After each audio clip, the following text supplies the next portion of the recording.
non è una campagna acquisti, sono persone che si conoscono, che si stimano, che sono brave nel senso che hanno competenza, perché noi di Forza Italia abbiamo questo prerequisito: quando vai a chiedere a una persona di avvicinarsi al partito deve essere persona capace, competente, con esperienza amministrativa.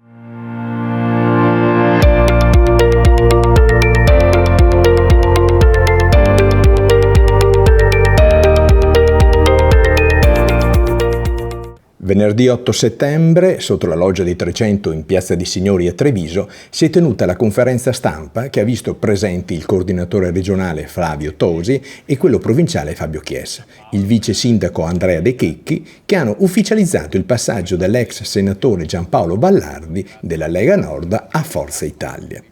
Tanti leghisti in fuga verso Forza Italia. È una campagna acquisti? Lo abbiamo chiesto a Flavio Tosi. Un radicamento sul territorio ulteriore.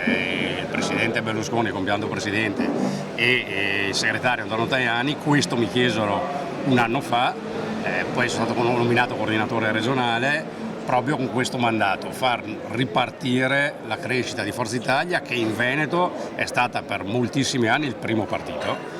Rimane ancora il partito di riferimento per l'area centrale, per l'area pragmatica, amministrativa, di quelli che sanno fare. Non abbiamo mai fatto casino, insulti, demagogia, siamo sempre rimasti molto concreti e molto sul pezzo. E quindi oggi siamo attrattivi per questo tipo di figure: amministratori, persone che hanno capacità, competenza e credibilità. Per questo Giampaolo Vallardi, che lo ringrazio, si è avvicinato a Forza Italia, perché siamo un partito fatto di persone molto concrete che danno risposte al territorio. Che questo oggi, mentre prima la gente votava, ha votato per lungo tempo, magari appunto per populismo, per demagogia, oggi vogliono concretezza e capacità di governo. Giampaolo Vallardi, trevigiano doc, ex leghista, 2 volte sindaco, ex senatore, cosa lo ha portato a cambiare casacca?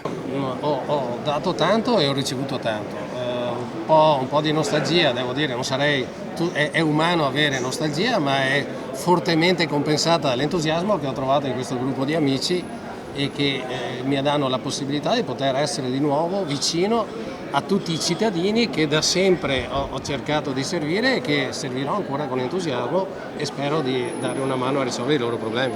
Ho avvisato il mio segretario, io non sono un militante, ero un militante, oggi è un giorno di passaggio, quindi non so, fino a qualche ora fa ero un militante della Lega, adesso non lo sono più. Ho avvisato il mio segretario di sezione e quindi sono a posto. Come presidente della Commissione Agricoltura è stato l'unico senatore della Lega a vedere approvata una legge a suo nome sulle piccole produzioni locali.